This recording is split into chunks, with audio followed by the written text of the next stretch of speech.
Welcome everybody to episode 14 of Tales from the Tackle Shop. And before we start, I think we need to make a public announcement and an apology.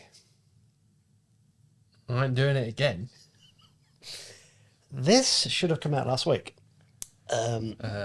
Last Tuesday, Alex and myself spent a lovely hour chatting on the sofa. Yeah, talking about this and ranting about that. And getting all into it, weren't we? It was a good rant. I thought that'd be quite a good podcast. Yeah.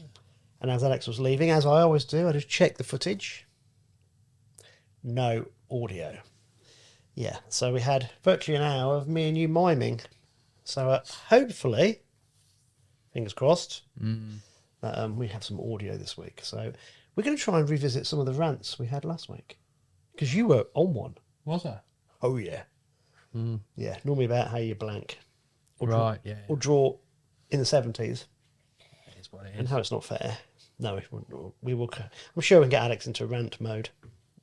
Once I don't even know the results from this week, so no change really. You're still desperate. Oh yeah, yeah. Okay, so where should we kick off? Should we split it up? So, do you want to do a revisit of the March Open on Sunday the 12th? Because it was memorable for the wrong reasons. March the 12th. God, it was that long ago now. No, just January the 12th. Let me set January 12th. Sorry, let me set the scene. So this is 3 weeks too late in it than it normally would be out. So it's going out tomorrow, mate. So it's only a week. 3 weeks after Christmas. So we've had 3 Sundays since Christmas, haven't we? No, it's only 2 weeks ago. It's 2 Sundays ago. It's still very relevant. Right. Dear me. Have you lost track of time? Are you getting old? No, I'm just saying we've missed 3 matches. Oh, yes, we have, but we can't go back and mention them all, can we? None of them are worth mentioning, really. We could do. Let's talk about this one. We might get into the others because you did touch on the others last week in the in the one we did for without any sign language that we needed some kind of on the Saturday night. There's a reason why I'm doing this because you'll see some over. Yes, because you've got your footage, haven't you? Yes, exactly. You can see what I'm trying to do here. Yeah. So on the Saturday night, I wandered out of the front door because I knew it was going to be a bit chilly. And in my mind, I thought I might get the boat out. I don't know why I thought this, because I hadn't been out for a little while. What, in the night? No. Next day? The previous 3 days, I've been getting the boat ready. And it was so cold, I bottled it each time. I thought, what am I going to gain about trying to, lurfish in particular, trying to catch something out there. So I went out on the Saturday night just to see the state of play. And it was frozen solid. And I got some really eerie footage. It looked a bit like American Werewolf in London when the fog comes down. And on took more. It was really foggy, frozen solid. Sent you the video clips. You didn't even reply. That's per normal. No, I knew. I'd already got inside information that it was frozen. Yeah. The Cheesemeister. But then come the next day, no ice. I know, it's crazy. So the Cheesemeister was out in this incredibly cold weather. Pegging, yeah. In the dark, pegging up. So a big shout out to Cheesy Bob, because that's something you don't appreciate what he does until you see the elements are that bad. You think that bugger's out there. Yeah. So anyway, Sunday morning came, and I thought, I know, I'll get my drone. I put my drone batteries on charge Saturday night. I'll get up early before you guys. I'll get down there, and I'll fly the drone along the river. Be really quite cool shots of it frozen, because it's completely different. So I pop down, put my wellies on, pop down the front, and then I heard hello, Andy.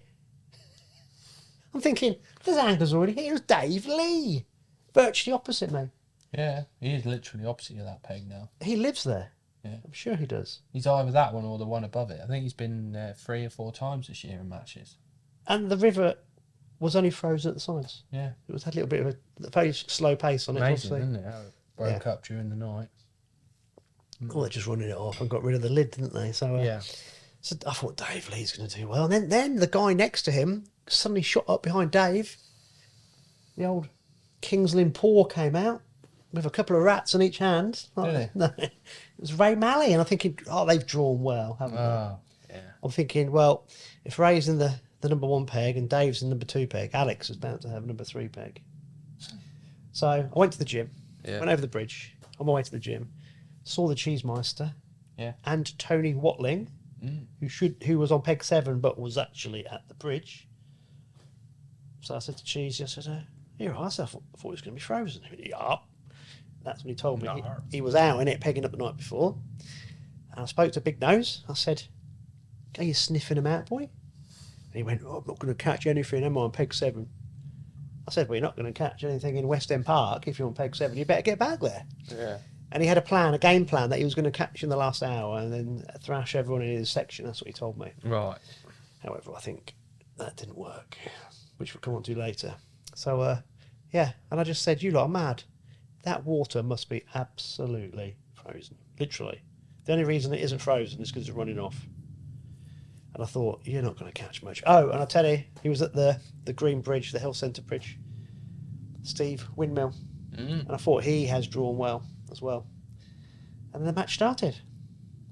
And Steve was catching. Marley was catching. Dave was catching. I thought they've got this sewn up. Oh, when I saw the cheese master, he says, Are you going to go see Alex? I said, "Where is he?" "Guess where he always draws." "Peg 75. I thought, oh, Lord, he's going to be happy. Yeah, so that was that. Do you want to take over with it? Because that's about me done for the match. So you've done now, is it? Yeah, yeah. I think we're going to get bombed. Sounds like it, doesn't it? Yeah, bombing run. There's been a lot more air traffic lately, isn't there? Well, who knows? Yeah. Who knows? But so what happened then? Sounds like it was a good one.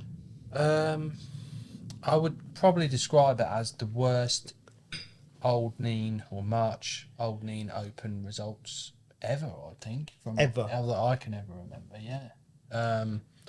It was grim. A few people have obviously been phoning and asking about how it's fishing and that leading up to the Winter League final, and everyone's like, "Oh, well," they sort of don't believe how bad it actually is, and how peggy it is. But if I said there was only 3 people out of 85 anglers to catch over £10, you'd have said, no way. You'd probably said the other way around, if there would only be 3 anglers out of 85 under £10. This was something we broached last week in the podcast that never was. Yeah. Did you say last year in a similar match, everyone caught £10 at least? Yeah. All that that was the stat, wasn't it? Yeah. Or only 1 or 2 people didn't, yeah. You know, they're like, normally in 5 pegs, the lowest section winning weight will be about 15 or £16. Yeah. In 5 pegs. And that's with the real dodgy bits in. But there just isn't the fish. It's a nationwide thing. It is a nationwide thing. Obviously, we'll come to the reasons why in this area, but you know, you speak to people that fish in commercials, you know, commercials that are rammed full of fish, but all the fish are hurdled into one end of the lake, you know, and it's just one of them years. I think we've had when the fish were migrating, I think we had them highs, like real high pressure for 5 weeks, and everything's just gone hidden, and cormorants have pushed them here, there, where, everywhere, and the fish are still hiding. Hopefully they're still hiding. But yeah, so still had to be a winner. Ray Malley, the Rat Master. Yep. What did he call wombats or something? Yeah, he's got a phrase. Bog wombats. Bog wobbits. Bog wobbits. Yeah, something like that. But he's number 1, isn't he? Yeah. The Rat Destroyer. And he had a very good weight on the day, £14.15, so nearly £15 from Mist Underwater, as seen on TV, YouTube. I think, you know. Is that the most? I would say the person that owns Mist Underwater doesn't realise how famous their boat is. You know, you get a nice whiff when you walk past it. Yeah. Kind of. I'd quite happily sit there and. You get high, basically. Let's not beat around the bush. Take that and catch some fish. You're going to catch fish and get high at the same time. Yeah. So, so Ray won the match, and then second overall was your mate, Dave. Windmill Steve. Oh, Windmill Steve. Was he second? Yeah. £10 2.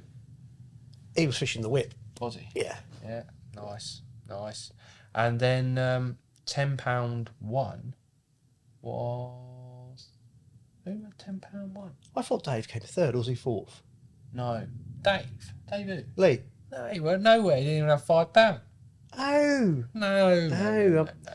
So I can't even remember what you said Windmill last Steve week. was second with £10 2. And someone had then £10 one, Mark didn't they? Treasure had £10 1.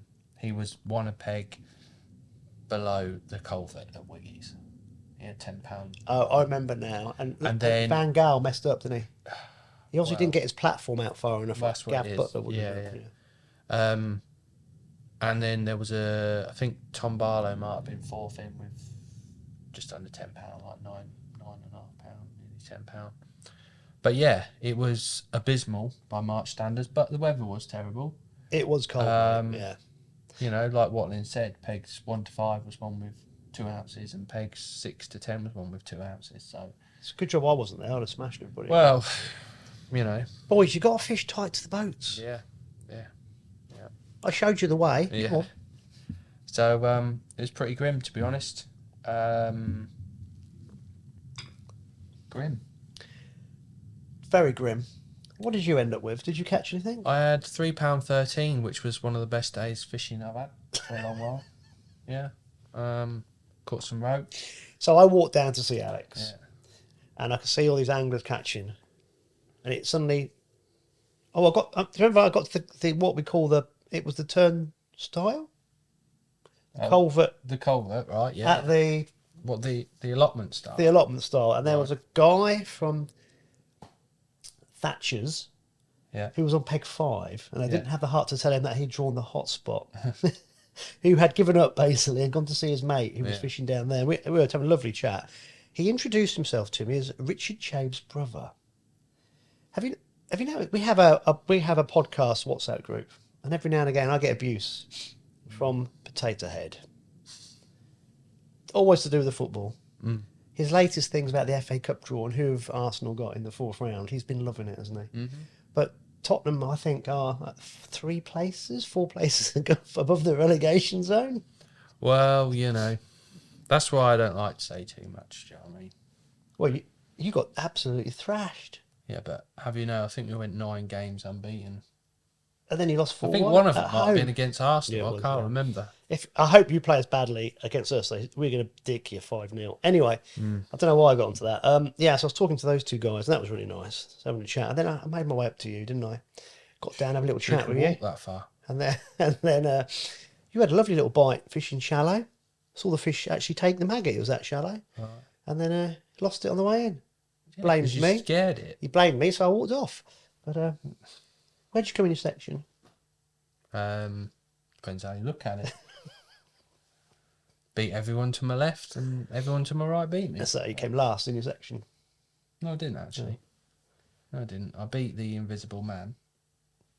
There was a peg above me in my 5 pegs that wasn't drawn, and so I beat him. Oh, you had an end peg essentially. No, I had a bloke sat there and a bloke sat there. Did Charlie beat you? No. Beat him and he won the section to the left. He's a nice guy, isn't he? Yeah. Always smiling. Yeah. Charlie Gooch, had a little chat with him. He spoke to me. Hello, Andy. He didn't whinge at me like you did. No. So it was crap. I've had since we had the podcast that didn't ever see the light of day from last week. I've been thinking about things. I've had a few chats with 1 or 2 predator anglers as well. Right. And I've come up with a theory. Mm-hmm. Let me throw this one at you. It'll take a little bit of explaining. Right. I think the fens is always under threat from something. So I'm going to go back to the 80s. Right. Right. And when I first Have started... to tell me about it, because I wasn't born. Yeah, when I first started fishing, the fishing went downhill massively for the silvers. Back then I was a maggot drowner. And we were told by the NRA, National Rivers Authority, to kill every pike and zander we caught. Right. Late 80s. Every pike and zander. Yep. Because they're blaming the predators for the lack of silverfish in the systems. Yeah, but surely nature, if there was not enough silvers, then the pike and the zander would die. That wasn't... They didn't know. So basically what happened is the zander got released into the relief channel in 1968. Yeah. 18th of March, I believe. Right. 97 fingerlings.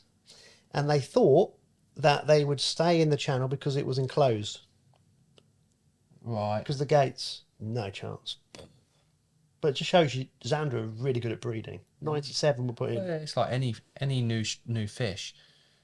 When they go into a new environment, they breed, don't they? It's like nature's way, isn't it? 68, 67, it's something like that. Anyway, so in 10, 15 years, they've gone for the whole system. And of course, they're going to become an apex predator real quick, aren't they? Well, the pike will nail them, I suppose. But so the decline of the silverfish stocks was blamed on the Zander in particular and the pike. They were saying there's too many predators in the system. Right. So they told us to just take them out, which no one did because, well, people took Zander. They just... Because they were good to eat, I suppose. No, they were smacking them on the head and leaving them on the bank. But maggot drowners aren't going to catch them in these heads, are they? No. They're going to catch them on a feeder, reeling it back in with the maggot spins. So that was the state of play then. And I think in reality it was the poor state of the water quality and how hard they ran the drains. Right. They used to run them off like savagely. So we'd be on the relief channel, you'd be running up the bank with all your gear because it's going to get washed away as the water level's coming up, and it would drop that quick. And then we'd have lobster fishermen in the estuary in the wash with bream in their pots and all sorts, and the nets. It was horrendous, and I think that's what happened. I think a lot of the fish got washed out due to poor water management. Obviously, they got to run the water off, but not like that. Yeah. Different now. Yeah, that was the 80s. Then you get to like in the 90s, it seemed to settle down. The pike fishing in particular was really, really good, and so was the Zander fishing. I mean, the middle level had the British record Zander, didn't it? And then we had the influx of all the foreigners in the beginning of the 2000s and beyond then. And I think the predators in particular, well, the predators took a massive pounding over a long period of time because they were taken from the table because of the different culture. No one can dispute that. That's fact. It happened through rod and line, nets, deadlines. So the predators took an absolute hammering. We also started to see more and more cormorants about in the 90s to 2000s, but no one really thought much about it. We knew they were eating fish, but I don't think it was seen as a problem or thought about because, like I said, we can't see in the water. And I think, looking back, I think the fens had a huge head of silverfish. Oh, I did, yeah. I think these waters are very rich, very fertile. Fish grow very quickly in them. Fish can get out of the way, and you get huge concentrations of them. And I think what's happened is, if I compare the number of cormorants on the FENLAND waterways compared to like the Anglian water reservoirs, there's nowhere near as many. On the Anglian water reservoirs, there are thousands at certain times because they're stocked with trout and all sorts. So these cormorants flock to these places. I don't think the numbers are that high, but I think they've been of a certain number and increasing over a long period of time. And if you think a cormorant eats a certain amount, someone corrected me and said it's a pound of fish a day. Well, I heard it was more than that. I heard it was 2.5 pound of fish a day. Even if it's a pound of fish a day, if you've got 10 cormorants working in water, well, within 10 days they've had £100 of fish out. So it's like that's a lot of silvers. So I think what's happened is on the drains in the last 20 or so years, these fish have been picked off quite slowly but steadily because of these relatively low number of cormorants, but they've done it over a long period of time. Because I'm talking low compared to, there's still hundreds of them, and they shouldn't even be here. And I think what's happened as well, we've learned that the silvers migrate without a shadow of a doubt. So we know silvers on the middle level will come all the way through the system now, particularly now they've taken the gates out, aqueduct. I think the cormorants learned this, but I think they really struggle to locate the fish because the fish are going to use the banks to navigate, aren't they? Right. The drop-offs and things, and they're going to be in the weed. They're going to use that to move. They're not going to move down the central track. You think that would be daft, wouldn't it? They're going to get nailed. They're going to be seen by the predators. So I think they use the cover to move. So I think we haven't seen a massive drop in numbers very quickly. I think we've seen a slow decline over a long period of time, but we've not realised it because of all these factors. Now, I've got no proof. It's just fishing experience and what I've seen over the years. And this year in particular, I think now we're seeing the effect. So you guys as match anglers, last year it happened to a degree because we started taking the mick out of the mullers, didn't we? So when you get a group of anglers that put their matches on places where they know they're going to catch, and the places they go diminish over 3 or 4 years, so they used to fish all over, those guys. And they'd fish different waters, and over a period of 6 weeks, they'd probably go to 4 or 5 different venues. But now they only go to March, really. Well, everything's just condensed. Yeah, and I think that's a good indicator. It's not, I'm not going to go at these guys. It's just they're a good example. Well, it's just natural, isn't it? Yeah, what we're doing is what the cormorants are doing. Really. Yeah, Do you know? exactly. Yeah. We're just putting them back there, eating them. Benwick, you can't catch a fish outside those two bridges Yeah. because the fish have got what fish are remaining are hiding from being eaten, because if they go out of there, they're going to get nailed. A lot of the fish, I think, in March are stuck in Neem Parade And the marina. and the marina because they got cover. But even now, the cormorants are coming further and further up the river. The match results on the old course the Nina here have dropped alarmingly, because I think we've now gone like suddenly. Phew, I think before there were that many fish in the system, it was getting kind of hidden, and I think now we've got we were sort of because fishing was so good, we weren't sort of taking a notice of the cormorants. Yeah, And people have been saying it for quite a while. It's it's not right and things like that, and it isn't. The fishing 25 years ago, although you'd never see £30 or £40, the winner might catch £18 to £20, but the fish were spread out. yeah, That's why. yeah. Now everything's just condensed, and But yeah, going back to what, so I'm really quite. We have to get to a point now where the policing systems of our fisheries have to take more notice. So the Environment Agency set up with the Angling Trust the volunteer bailiff system scheme. Yep.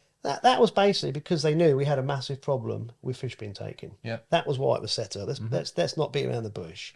So something was set up to actually try and counteract the problem. Well, it should just be like, it's a criminal offence, particularly if an angling club run on water. Yeah. People should be prosecuted, which doesn't happen a lot of the time. So that's had to happen. The cormorant situation, that needs dealing with now, doesn't it? It's now right on teetering on the edge of something. But who does the Angling Trust need to do it? Has it got to be the Environment Agency? Got to be someone big. As a prime example, you've got the North Level drain, right, of what humans and cormorants have done to it. Yeah. Combined, have absolutely ruined one of the best venues in the country in a 7-year cycle. Yeah. It's frightening. Yeah. When you think about it, that, if they don't need any more proof, then I don't know. Between human error and cormorants, they have ruined and decimated. What? How many miles does the North Level run? 7 miles from Cloud to the pumps, roughly. That's 7 miles. Yeah. Well, and then you've got all the other little back drains. Oh, Throck and Holt, the whole thing. Yeah, Swan. So 7 miles of fish. Oh, gone. no, you probably got 20 miles if you had it all back. Yeah, there'll be some little pockets here and there, but between humans and cormorants, we have ruined the North Level. Yeah, without a shadow of a doubt. Yeah. We have, haven't we? Yeah, yeah. And it's like, okay, the cormorants. But it happened on the Holland. Yeah, South Holland's actually coming back a little bit, but again, it's all little condensed. Yeah, the South Holland used to be, the bream on there were unbelievable. But they had these wooden gates. Human error washed them out. It's like, oh my God. And then the cormorants are there. The Whole Beach Angling Club were brilliant. They used to net the side drains and sell the silvers and the little carp. From the Little Holland. To make money to restock the South Holland. The South Holland was awesome. Was a really good fishery. The cormorants, you should see them coming down there in packs. I've never seen anything like it, like a tidal wave, as they're underneath and on top. Yeah. So the fish got washed out by the drainage board, the bream in particular, and then you had the cormorants coming down and smashing the granny out of it for 2 seasons running. Yeah. Yeah, but you're right. Those drains have been decimated. But the problem is people can't see into the water. We know because we're anglers. No, and it's easy now for the Environment Agency bailiff to go and get their tickets checked because all the anglers are in little pockets, same as the fish. And it's like, it's easy for them, Before, people would be spread out here, there and everywhere. Now, you can go to 4 venues and all the anglers that will be fishing will be on those venues. Get your ticket, you know what I mean? Yeah. It's like, I mean, North Level is a prime example, isn't it? Where that used to be, well, I'm not going to say what it used to be. Well, honestly, it's my favourite venue. We used to have first 2 rounds of our Winter League on there for years. You could fish it all through the summer, and there's some die-hard anglers around there that have, for the last 3 years have really tried to make something happen. They don't even go fishing now. How old is Tiggo Angling Club? So, it's quite an old fishing club. It's proper, it's Proper a proper club, angling yeah. club, and they do everything right as best they can. They've got miles and miles of water. It's all, most of it, apart from obviously main road, is part behind your peg, isn't it? There's platforms, and there's just nothing there. No, Nothing. nothing. It's like, what's going to be done about it?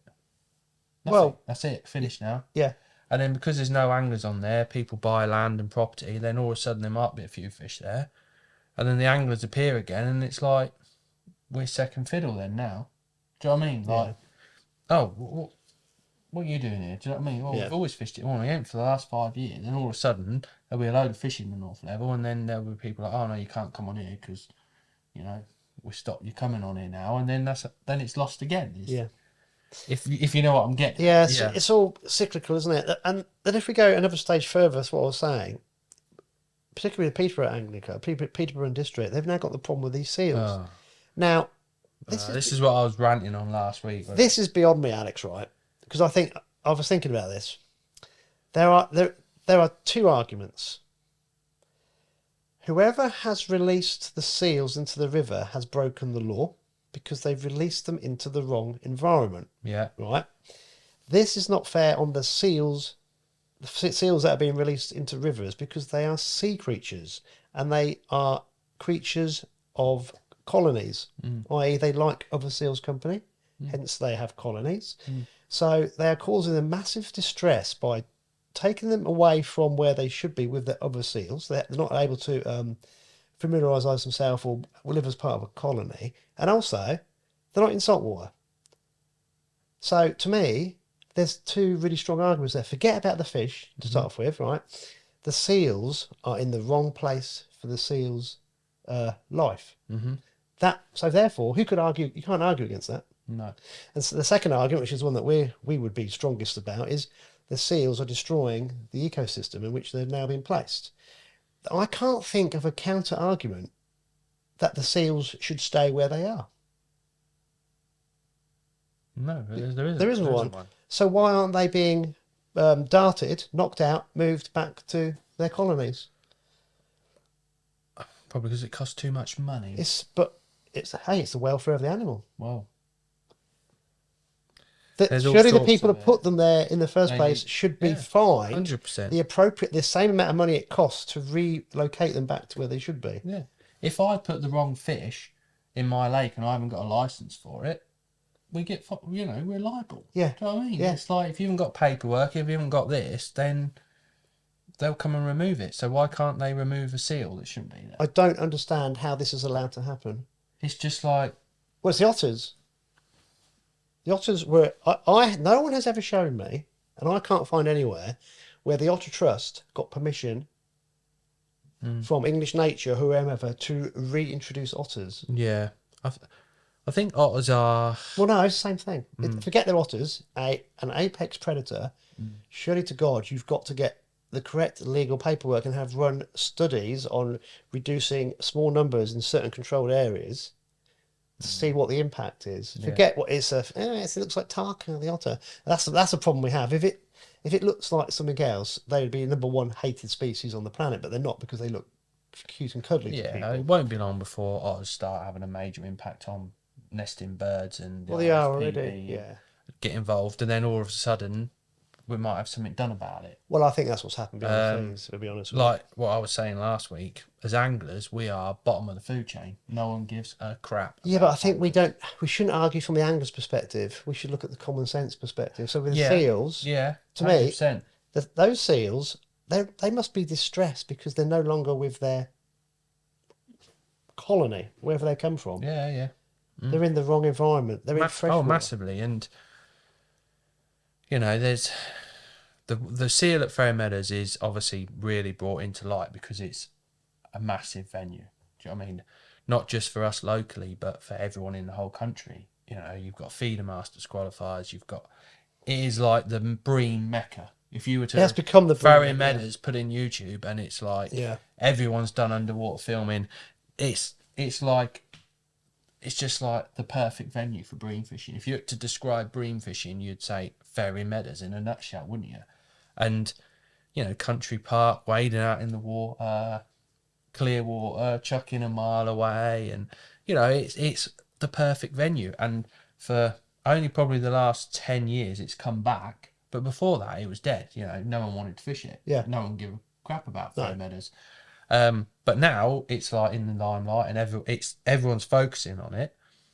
But the thing is, it's going to obviously have a massive knock-on effect. But there's obviously certain groups, not just anglers, that use fairy meadows, and they're posting pictures of, you know, of a seal with a great big pike or a bream or a carp eating its dinner, which is not the seal's fault, but straight away. And I think some of these groups are deliberately trying to get a reaction off anglers, because they don't like us. You know, you walk through town here and people are fishermen.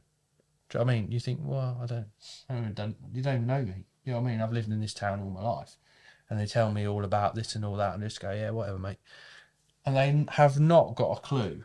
Honestly, have not got a clue. You know, people walk past and they go, is there any fish in here? Do you know what I mean? Ugh, what in there? Oh, it's disgusting. Do you know what I mean? Yeah. Because they can't see them, they don't care about it. Because they can't see it, yeah. But if there's a seal in Marchtown, they'd be all over it. Oh, it'd be the local news, and do you know what I mean? Because it shouldn't be there for a start, so people want to see it. Do these people that publicise it know it's been put there by another human? Well, this is the thing. Or do they think it's actually found its own way there? This is the thing. Going back to Fairy Meadows, there's a million comments, and a lot of them are fishermen, because obviously they're posting to get a reaction. Yeah. And I sit there, like, you know when you go to the toilet, don't you, and you're flicking through, and it comes on, honestly. I'm in there for like 20 minutes reading all the comments, and the more comments I read, the more I'm angered. Do you know what I mean? You just think, they haven't got a clue. You know what I mean? I've got a shop. There's so much money invested in fishing, and not as anglers, we like catching the fish, but we like the environment and the wildlife as much as anyone. You know, you can walk around and be sat there fishing and you hear a bird and you know exactly what bird it is making that call. And, you know, you fish at March and there's 2 kingfishers fly past. People don't even see them. There's a lot of kingfishers on the river at the minute. There is millions of kingfishers everywhere, but, you know, if you got to be in the right location to see them, haven't you? Yeah, and observe. Do you know what I mean? You don't see them on a PlayStation or whatever, and these do-gooders, well, they can't really say they're do-gooders. They enjoy nature as much as us, but for some reason they hate us. And, you know, I'm reading the comments and there's people like, oh, get a shotgun and all this and all that. Yeah, we all feel that as anglers, but then just one person will put a really well-written comment, and like every angler needs to come across like that, if you know what I mean. Yeah. And we all say do this, do that, but we haven't got an answer. We have not got an answer. So the more of these nature people that are on our side and see how it affects the ecosystem and understand this and understand that, the better. But I just can't see how we're fighting a losing battle. What can we do? Well, the seal thing, I think, is so straightforward. Surely a seal expert would know that it's in the wrong environment. Well, yeah, everyone knows it's in the So wrong therefore, environment. because it got put there by a human, Human error again. so it needs to be put But back. apparently, the reason why they don't relocate them and take them back is because they die. From what? From them trapping them and moving them, they don't. They die. Apparently, that's the reason why. So it's okay to leave it in distress, in its wrong environment, eating, destroying the ecosystem that's been I placed. think there's always been an odd seal in our waterways, hasn't there? Well, Always been an odd. the old one. Bedford, every now and again, one would find its way in, but it'd come up the ooze, the tidal ooze. Yeah. Back in the day. Yeah. So, they have been around, but they never would make it too far, would they? No. For whatever reason, they wouldn't make it too far. People were allowed to manage back in the day. Well, because social media wasn't around. right. Well, this is the thing, isn't it? Yeah, that's the downside of it all. For Fairy Meadows, a country park, they might see the seal as a money-making thing. Oh, come and see the seal. Can you imagine if they started doing that? Well, Huh? Can you imagine if that happened? My argument would be the same, but on the flip side, losing all the anglers, the local businesses that are going to struggle, That seal's Yeah, but you only need the wrong person in charge of something like that, and all of a sudden, do you know what I mean? Yeah. I just think these things, if there's an error and an mammal, is in the wrong environment, it's got to be returned ASAP to where it should be. Yeah, 100%. We all agree that, you know, otters are otters. There's more and more of them appearing, but as there's less and less fish, they will start eating more birds, and they'll start eating people's chickens and visiting garden ponds. Which they have done, haven't they, and last few then years? all of a sudden, the do-gooders go, it affects me now. Yeah. Something needs to be done about this. Yeah. Yeah. And until that happens, I don't know. I don't know what the Angling Trust can do. What is their role in things? Can they, you know, they talk to the Environment Agency. You know, at the end of the day, they got fishing going under a mental health thing through COVID. You know what I mean? That worked. That, Well, you know, it was they a were bit more than talking that, to wasn't the it? right people. Yeah, they did. They worked. If they can do something like that, then surely they can help us out with They got predation, things the like fishing that. thing, and COVID was really good. The Angling Trust worked incredibly They hard. did on that. brilliant, Yeah. didn't they? You know, and But this is a threat to the sport now, isn't it? The seals, the cormorants, the legal taking of fish. It's got to a point now where I think we're now here. We've seen that as the predator anglers are the lowest form of life, and we've been saying this for years, and there's no one to tell because no one cares. yeah, But Yeah. the match anglers now has a bigger body of voice, yeah, and I think it's got to a crisis stage. I really do. You look at all the angling clubs; no one's fishing because they can't catch anything because there's nothing there. it's a shame because the last 10 years, natural venues have had a real sort of a bit of a Boom. boom. Yeah, I mean the COVID, the commercial boom obviously happened, and everyone's like, "Oh, commercials have ruined fishing and all this and all that." Well, I'm sorry, but the way it's going, they're a saviour to fishing. They are now. And I run a commercial fishery every day. I live in that environment, but my love and passion is to fish natural venues. I love them, you know, just sat there on the riverbank and seeing the nature and things like that. And for me, I'm having to seriously think about my fishing, because I'm thinking I love the trains, but anglers are getting less and less. The HAJAK League's only got 8 teams this year because the fishing ain't been very good. The banks and everything else, no one's doing nothing about that. And you think, where am I going to be in 15 years' time? Do you know what? I mean, I've got to be ahead of the game, and Yeah. you know, these lads are fishing commercials every week. It's good fishing, but I want to be on natural venues. I love the natural venue feel, but the way it's going, it's like, well, there ain't going to be a natural scene. The angling clubs, you know, there's all sorts of things, and for me, how the middle level can charge people to fish half these venues is a joke. What, the commissioners? Well, whoever owns the commissioners, Yeah. I honestly Middle don't level understand commissioners. how they can say, "Oh, well, we need this," or What, whatever. renting out the stretches of You've water? got the Yeah. cost of the insurance for the angling clubs now. There's no one joining because there's no fish. They can't get down the banks.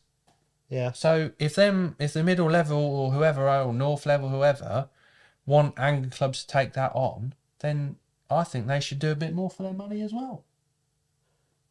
You see, if angling clubs don't take on stretches, they'll just be free fishing. And it's free for all. So, you know, it's... So you're right. It's in their interest to actually work with the I angling think clubs. that the middle level need to, you know, okay, they're having these meetings and different bits and bobs, and, you know, there's some good guys work for the middle level and stuff like that, but they're not anglers. No. Then I think what we're saying is there needs to be one strong voice where it incorporates everybody, but it seems like nobody wants to stand up. I think people are scared to say the truth in case the do-gooders shoot them down. The bottom line is we've got predation's the major problem to fishing, isn't it? Whether it be seals, otters, cormorants taking for the pot, nets, humans doing it. Mitten crab, Yeah. Invasive Egyptian species. crayfish, normal signal crayfish. Yeah. There's so much threat to our fisheries. And then obviously the biggest one as well is the angling water. Do you know what I mean? National body just killing all the fish. Yeah, What pollution. happened to all the fish at Peterborough? There's no compensation whatsoever Peterborough have had. You know, that stock of fish, yeah, is gone. Is that where the water went blue? Yeah, do you remember they Yeah. lost all them fish in that backwater? Yeah. Yeah. What's happened about that? Nothing. Do you know what I mean? Nothing. No one cares about us as fishermen. But, okay, it's not about us, it's about the ecosystem. Of which we love to be involved with, and it's looking after that. That's the important thing. But I know you're saying the same thing, but I think we have to label it. It's looking after the Bower and that this year. All them fish they killed there. There'll be another one. Well, you know, we're all fish dead. The old Bedford, the number of fish that have been decimated on there in the last 20 years because of the pollution. North Level, human error. What, pumping all the bream and everything through the pumps? Where do we keep going on and on and on? I mean, someone said to me, you name a venue in FENLAND where you can catch consistently for like 30 pegs. In March, that's it. There's no other venue where you can go and put 30 pegs. This year, I wouldn't say March. Yeah, but catch enough fish. But it's not fair, but it's... Yeah. You know what I mean? Yeah. There's... Can you imagine if they actually did that dredging and whatever, this last year, whatever, what would have happened? I think some of the roads would have collapsed. I think they'd have took all the fit. There would be nothing left in the drains. I think that would, another human error would, exactly what happened to North Level would happen to the middle level system. But I do think the roads would have collapsed as well. Have you been down Neem Parade? Oh, it's terrible. There's not much. The road and the river. As soon as it's not going to take much to have a bit of a landslide. The houses could go. Yeah, but what can we do as anglers? You know, if there is another petition to say get the cormorant re-evaluated as being a protected species and all stuff like that, then obviously as anglers and media now, we need to know about it. You know. Well, I think one of the this got to fall on the Angling Trust shoulders. You know, I mean, personally, I'm sure. Correct me if I'm wrong, but I'm sure that a few years back, they had a petition for cormorants. There was something going on. I think this is a dual thing. I'm going to contradict myself. It's the Angling Trust have a vested interest in this, but also we pay money to the Environment Agency to fish. Yeah. So if we pay for a service, you should get something back. So actually, I think both of these organisations they need to work together, but be proactive rather than not seen as. I think they try and appease everybody. You can't. Yeah. You've got to make very difficult decisions. But like Labour, they don't want to please everybody, do they? God. Never mind, that's another thing, isn't it? Probably 5 years' time, probably ban fishing anyway. Well, that's what I'm saying. It's not looking good, is it? No. But should it to God, if you go to the highest courts in the land, invasive species, they must be not introduced by man. Well, I think it's not just cormorants, but all anything that's protected after 5 years should have an automatic renewal, or look at the numbers, do a survey, and if there's enough numbers, then that should be lifted, no matter what it is. Do you know what I mean? There's certain birds now that there's millions of. Even you speak to bird people, they're like, oh, well, there's too many of these now, and they're affecting this, but they're still on the protected species list. You know, right, if you've got a drone, right, and it's over a certain weight, you should have a licence. Right. Who polices that? No one. Yeah. How are you going to... It's impossible, isn't it? Yeah. I mean, if they Hold on. Be careful how I say this. It would be impossible to police the management of cormorants. Yeah, but you can shoot 5 with a licence. Yeah? But you can't shoot them anywhere near... You can't shoot them... But who's going to police it? Yeah, but where they all are is all... I know.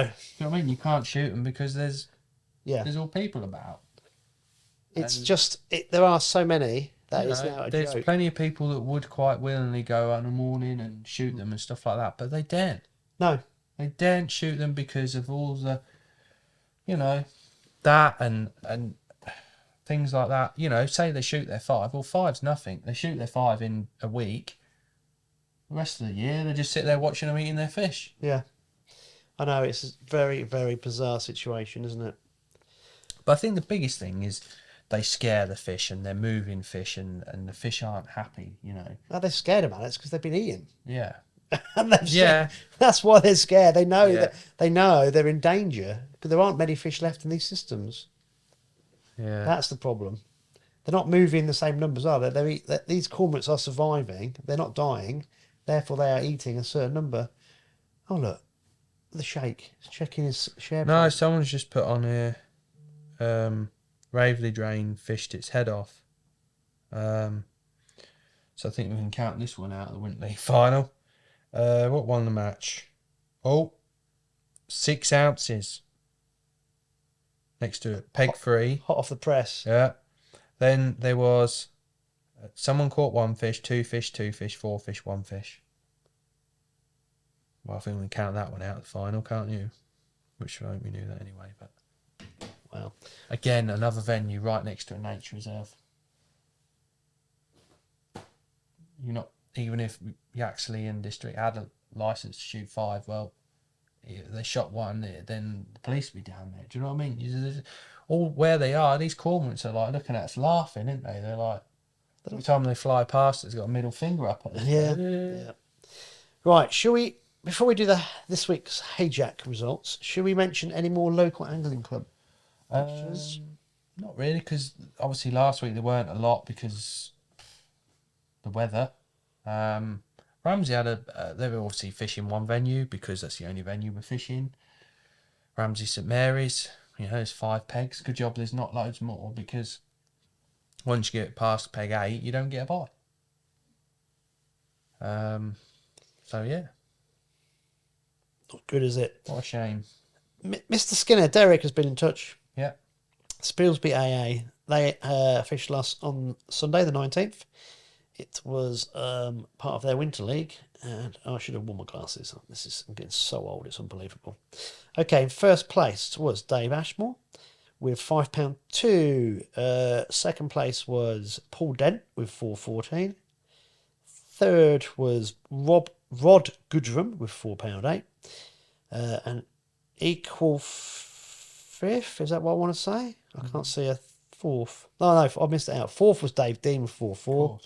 And fifth was Nigel Butler with £1.12. So the weight's dropped off massively.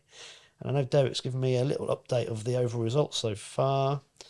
Dave Dean sneaked to Bream and is now leading the league with 5 points. Mick now has 9, as has Dave Ashmore, and Derek's on 10. So well done, guys. Keep doing it. I think 19 anglers fish. Yeah, they did. So that's pretty good. They're getting out there and doing it. But that's about it, isn't it? Yeah. Not good. Right, Sunday you had the HAJAK. Yeah, we had the HAJAK round 2. So obviously first round, same venues. There was so basically what they've done this year is, because the fishing's so peggy, instead of paying like top 4 overall, on each section they've done 2 mini sections of 4 and then the outright winner.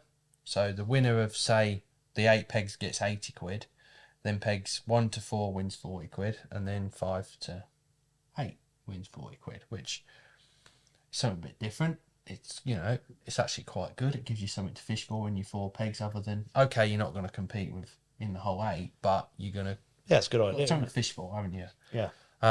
They don't pay the winning team anymore, so they just pay, each section like that, which is something different. So you don't really have like an overall winner. So they pegged 3 sections at March, from basically the concrete above Mist Underwater, so the old turning bay. So are you on about the first round and the second round? Alex, you're doing a revisit, yeah. Yeah. So there's 3 sections from there, and then the last peg, which is normally around the Scout Hut area. And then they're doing... This was the week before the March Open, was it? Yes. Yeah. Yeah, so just straight after Christmas.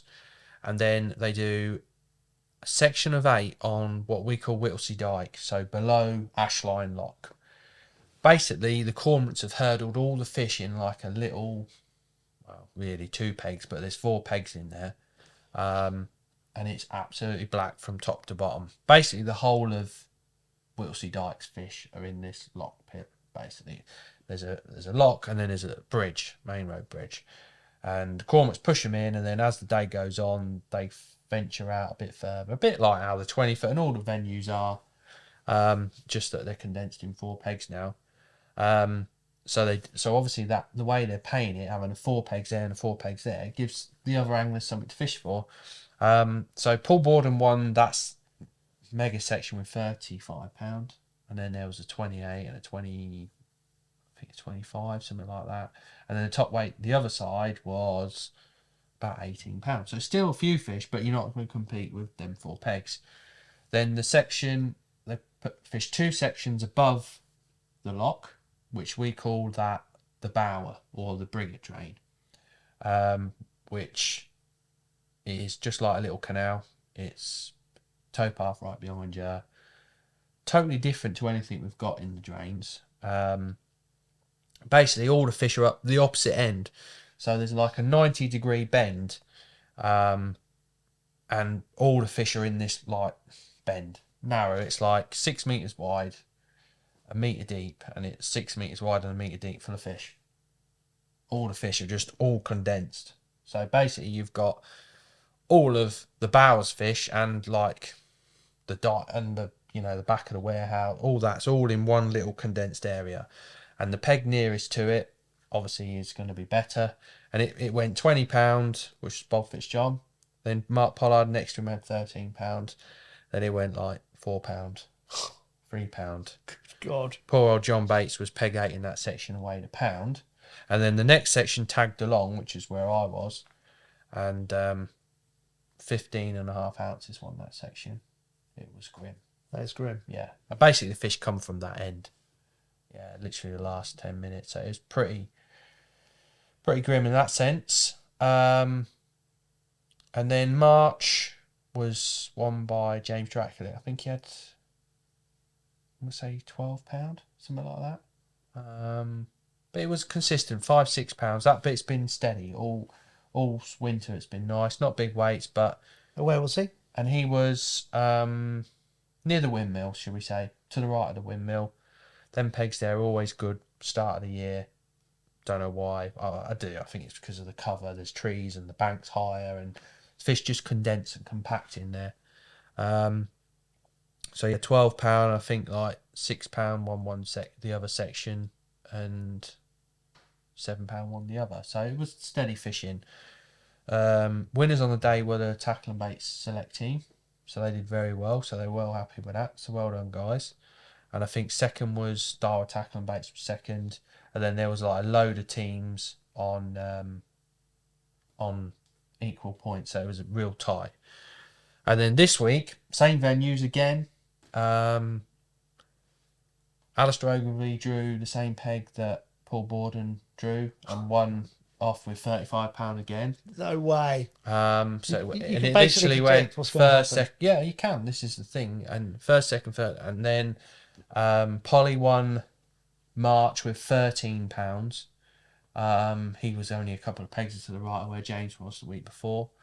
I think Polly had 13. Then your best mate, you must have taught him really well. John Means was second with like 11. Oh, Meansy, get in there. Yeah. Yeah. And then there was a £10. I think James won the other section with £9, and then 6.15 won the section to the right. So it's, considering that's fished every week, it's holding up that bit. It's pretty consistent, but you got to be as near to that middle bit in them sections as you can. And then on the bower, they changed the pegging. So they put a section above the lock. Instead of tagging it on up from the other, they put a section there, and it fished really well. Well, not big weights, but it was I think £2.5 was last, and £5.6 won it. Oh, it's better than So not being 15 funny, ounces, yeah. that's a proper section. Yeah. You know what I mean? It's a proper section. I think Paul Borden won it with £5, but he had a chub £2.5. Yeah. Might have been 10 ounce, but £2.5 is word on the bank. Is that what he said? He said it was 10 ounce, but I've seen it. It was like this big.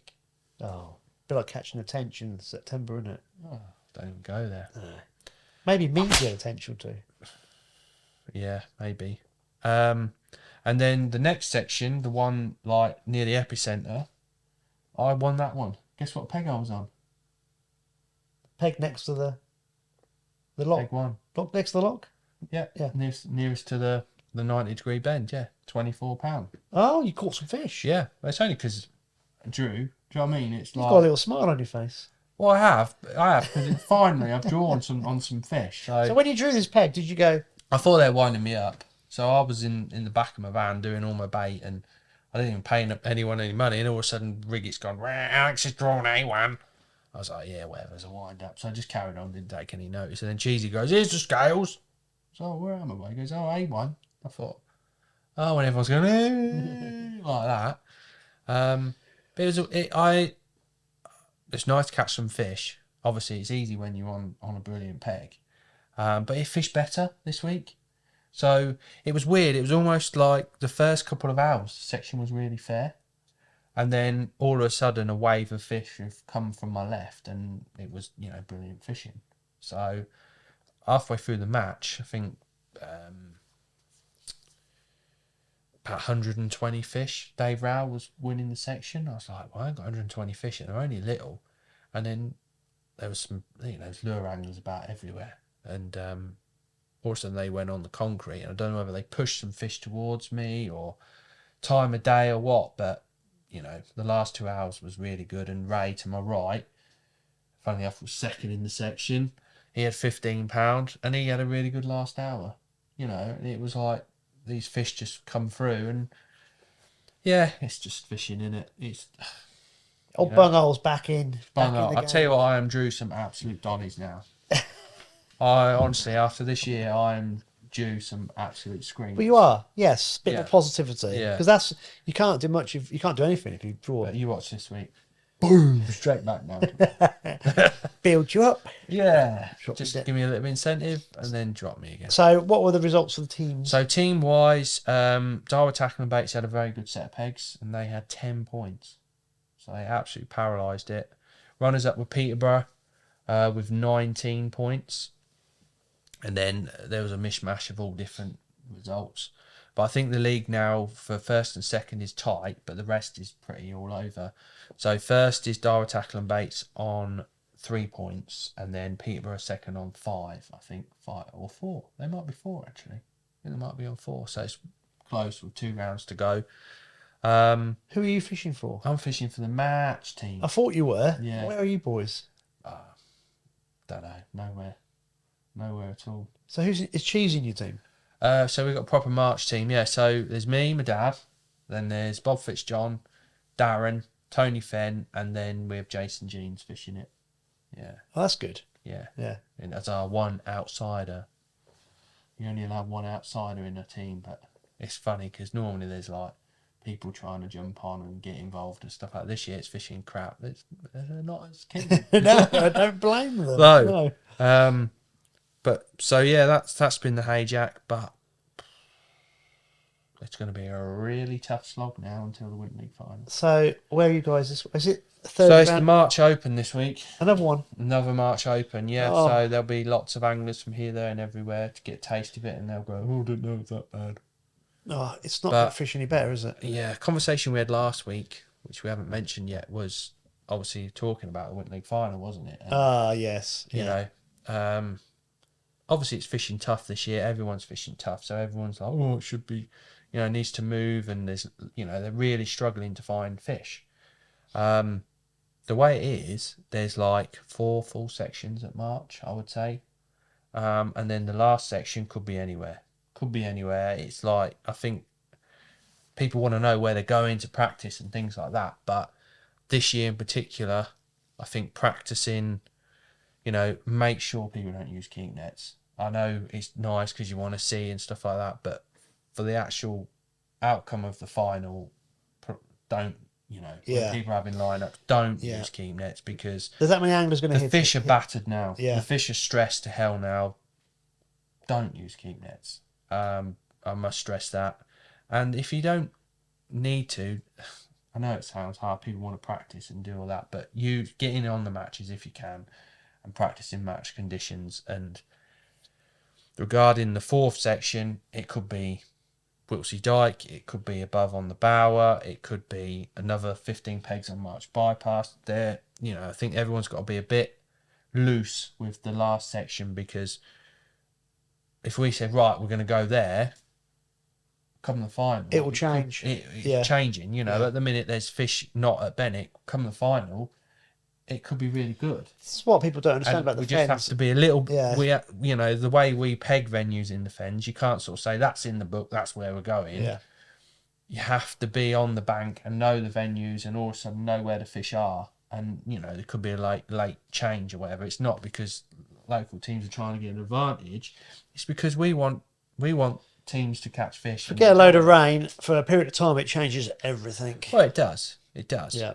But, you know, we had this conversation last week about the final itself. For me, for this time of year, there's too many teams in the final. That's right. You had some really good ideas, didn't you? Yeah. You know, there's options and different things. But if anglers want the number of teams to qualify, then I think there is no venue in the country that can hold 150 pegs. I mean, if you guys listening can find a venue and comment, you know, where you feel you could get 150 pegs where everyone catches some fish and it's quite fair, in, you know, like around the 20th to 26th of February normally is when they have it, let us know. You know, I'm sure there'll be a commercial somewhere close by that can accommodate it, but I can't find anywhere in the country where you will get 150 pegs on a natural venue. I can't see it. No. You know, so in that sense, people always float out, oh, it'll go on the Staney and Lindome. Lindome, no problem. I mean, you can get tons on there, but I don't think you'll get 150 pegs on the Staney. I really don't, but I might be wrong. So we have to look at the numbers of teams fishing the final. You know, if there was 20 teams in the final, say 100 pegs, it's a different ball game. You know, you could get 100 pegs at March and have the whole venue at March. You know, or if you wanted to still keep the numbers of teams fishing, for the best fishing round here, where the fish are hungry and they've just moved and migrated, you know, the weather's right, then you're looking at probably the first Saturday in November, which would be the best Winter League final you could have. Because it would, and you'd have more options. Bennett could be good. The fish are on the move. Certainly, November, December would be far better than February. Normally, Remembrance Sunday, that weekend, you know, would be a perfect date for fishing. But so how would you do that? Would you have your qualifiers early or carry it over from the previous year? Well, this is the thing. You could either have, you know, a different competition after Christmas, where, you know, a smaller competition if they wanted to run one, and then the following year have the final, like in November. You'd hold it over. Yeah, so it'd be the following year. Which makes sense because it is a winter league. It does, yeah. But when that is, it will clash with all the other winter leagues. Even though it's a Saturday when the final will be, because most of the winter leagues are running on a Sunday. We just put a gap in the calendar. You could do, but it's whether it affects all the local leagues. Do you know what I mean? At the minute, everyone's quite happy and settled the way it is. But if... You'd have to, mate. Then the other thing is have semi-finals like they used to. I like the semi-finals. That's a good one. Or idea. eliminators. Yeah. You know. Knock down the number of anglers in the final. Make it more feasible. Yeah. To get everybody on a half-decent peg. Or just tomorrow make it a bit better. But, you know, maybe as team captains, they should feed their information back to the Angling Trust. Because I know, you know, they want to know. You know, everyone has got their points on Facebook and stuff. You mentioned last week that you were going to have a meeting. Yes. Have you had it yet? Yeah, we had that, yeah. Obviously, we can't disclose what was said. It was just basically what I've just said. Right. You know, there was... Discussing ideas. Yeah, there was Free From Angling Trust, me, Bob Fitzjohn was there, Steve Welford that does the pegging. Was it online? No, they all met. I was going to say, how the hell did Cheesy manage an online meeting? So, obviously, Cheesy is the man that can tell us what, where and when for March. So, yeah, I think it was just basically what sections we got and the last section. So, I think James will be obviously emailing all the captains and letting them know.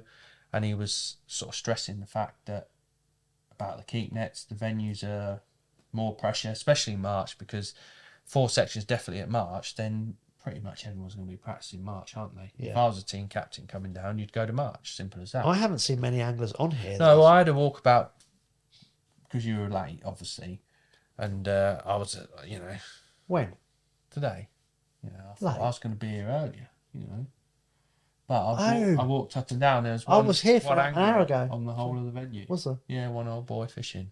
So that's good. It's not getting pressured today. It's not getting pressure But, during the week at all. Yeah, I just think that, and the other thing that Bob was sort of saying, that the Saturday before, so a lot of clubs, teams come down and practice, say the Thursday, Friday, fish Saturday, Sunday. Then after that, the venue's shut, isn't it? Leading up to the final. It would be nice if we had a whole week and this following Sunday, like for the National this year, they shut the canal, so it had a 2-week break. That would make sense. It would. It'd be nice, They could, all they got to do is put the Winter League final a week later, so might be an option. But what Bob was saying on that Saturday before the Sunday Open, so I think he's calling it a teams open. So I think he's allowing 5 anglers from each team to practice, or as many as he can get in. On that Saturday is for not to have lineups and things before on the venue. One, because it's parking.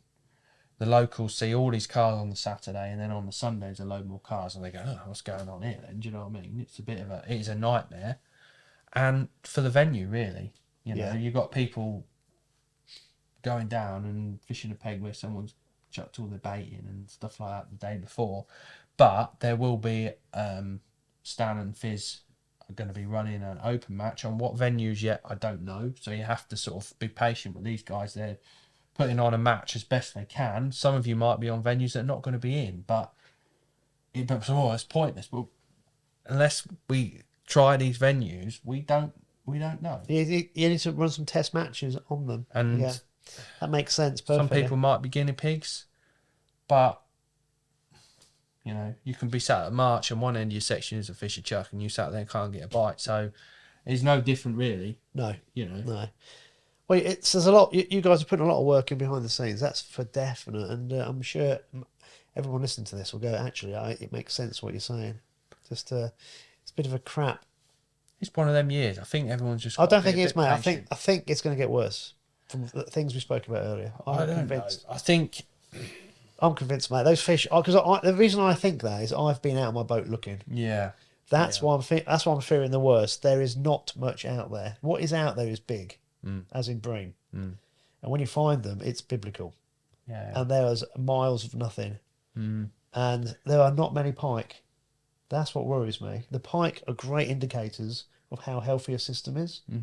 So there should be pike ramming in here. They never do. So they must be out there somewhere. Yeah. Well, I know now why they haven't come in. Because there aren't many of them. There are very few pike in the. I've done miles, and I've still got a lot to do. I'm going to get back out there and look elsewhere, and I'm going to go back over the places I've been several times because they move, so you can miss things. But I'm not. I would see the pike as clear as day. Nothing can hide from my tech, and it is scary what isn't out there. So I just think we're actually next year. I think your match results will be worse than this year. Yeah. On it, yeah. Because they're going to get eaten. Yeah. I hope you're wrong. I hope I'm really wrong. I hope this is the trend we've seen to be having every time we have the best year ever at March. The following year's terrible. Like, can you remember a few years back we had a year where it was really tough, and the year before was like the best we've had it. So I'm hoping. But these fish, if that's the case, these fish will be somewhere else. Well. But they're not. I'm convinced they're not. Because in the past, they used to, what's really worried me is they used to go down the 20 foot, and sometimes they get stuck in ladder strove like 1 year in 10. Or some of them would do. They're not there this year. No. I can guarantee it. I've looked, and I'm going to look again, and I've been all the way through the part of the system, all the way down to 16 foot middle level, and it is absolutely empty. Yeah. It's crazy. But hey ho. They do move, and I could have just missed. Have you been Flood's Ferry up there? Not yet. That's where I'm going to go next. Yeah, see, for me, that's the only area I haven't really looked at. I've looked at all our options and areas and stuff, Yeah. but I think maybe some fish are up there. I don't know, because years ago that's where people used to go all the time, Floods Ferry, but no one ever goes there now. Have you guys had a match at that pillbox on their Benwick? You call it something, penny. Cup holder. That's it. No, because it's free fishing. Why does that stop you? We can't book it. Oh, Yeah. Again, another, venue that might be good, but I can't see it being very good personally. there's something that's a bit deeper there, isn't it? They might. Yeah. There's always pike angles and bits. The bit I want to fish is on the opposite bank, going back towards Benwick, opposite all the houses, which we used to know as Burton Farm. But who knows? Yeah. Who knows where? I will have a look in my boat. I'll get down there. If you could find out about that bit at Burton's Farm, definitely. It's amazing how even when you've not got the electronics, being on a boat, you see so much. Particularly if I'm coming back in a half light, the fish pinking everywhere. Yeah. You can see where they are. It's incredible. Right, buddy. Anything? Oh, no. Anything going back to your technology? Yeah. What I think, obviously, it's brilliant and stuff like that, but I'm hoping that these fish are so good at hiding from cormorants and stuff like that, they're hiding from your technology. Well, when I can see individual bream and zander and pike. I know, but like actually under the banks and yes, things like that. If they're in the weed, mate, I will not see them. Well, it's incredibly difficult. And I think the fish have just gone, that high pressure, cormorants, it's gone clear. We had that rain early in the season and everything's just gone, I'm just going to sit here and not move. When I say I've not seen anything, I've seen the odd little ball. They're bait fish. Yeah. And they are sitting prone. And you're kind of going, holy crap, guys, do not stay there. I've seen, in November, I saw 3 or 4 little balls. Yeah. And it was the second time I was out. First time I was out, I found a few bream. And I went back to the bream areas and I thought, oh. And then I would expect to see more random little bait balls. So I do, and they were like, you're thinking, Christ, they're going to get nailed at that depth because they're half the depth of the water. Yeah. But there could be fish stuck in weed that I can't see. But this time of year, they would be lots of them rammed into one area. These silverfish are not going to be isolated because if they are, they're going to get picked off real quick, aren't they? Yeah. All the bream have moved into mass now. Big shoal. Big shoals. They're not there's no stragglers. They're all like. So when you find a bream shoal, it's like big bloody hell. Yeah. Yeah, it's incredible. Whereas I know from the past, give it another couple of weeks, they'll all split up, start to move. They all go in the little pods again, which is incredible. But the tech is frighteningly good. But yes, the weed is the one thing, and you could miss things because I tend to run up on one side of the bank, and I come down the other way, thinking I should get everything on a hit. But yeah, we'll see. But it's interesting going out there, mate. It's an eye opener. I've loved it. It's been hard work, I tell you. But I'm recording it for posterity. It might go out on YouTube. I've done 2 episodes so far. Right. Yeah. But it's taken a long time because there's been lots of... I'll catch him, but not much. As in, big. It's been hard work. There we go. Right. One last thing. Wee John, if you're watching this, get your wallet out for Thursday, mate. We got a curry. He jibbed the last one, didn't he? Yeah. He actually was desperate for a curry. We set it up. And then he went to watch Everton play. Are they a Scottish team? Don't know. Doesn't he pretend to be a Scotsman? No, Welsh. Irish? I think he's got a bit of everything, but Welsh in him, isn't he? He's a bit of a mongrel, isn't he? Yeah. Oh, Wee John. Wee John. So, Wee John's paying for our curry on Thursday, I believe. Lovely old boy. Is he paying for your dad's as well? Yeah. Oh, that's going to cost him, isn't it? He's got plenty. Are we going to see Bit Bop?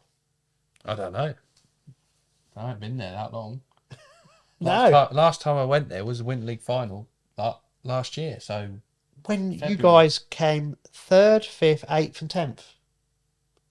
We'll get there in the end. In the same hour. Yeah. Yeah, that was great, wasn't it? Yeah. Right. Hopefully, the audio has recorded. Well, I bloody hope so. Because I bet we've been rattling. I ain't doing that for the third time. Not doing it for third. If that's it, if it hasn't recorded, that's it for the season. We can't do it anymore. Yeah. Right, mate. Anything else you want to add? No. Good luck. Hope your drawing arm or your team's drawing arm is good for you on Sunday. Or just a section that's fair. That'd be nice. Yeah. Just a fair section. Right, we'll hear about it next week or the week after, depending on when we get back. Yep. Right. See you all later. Bye-bye.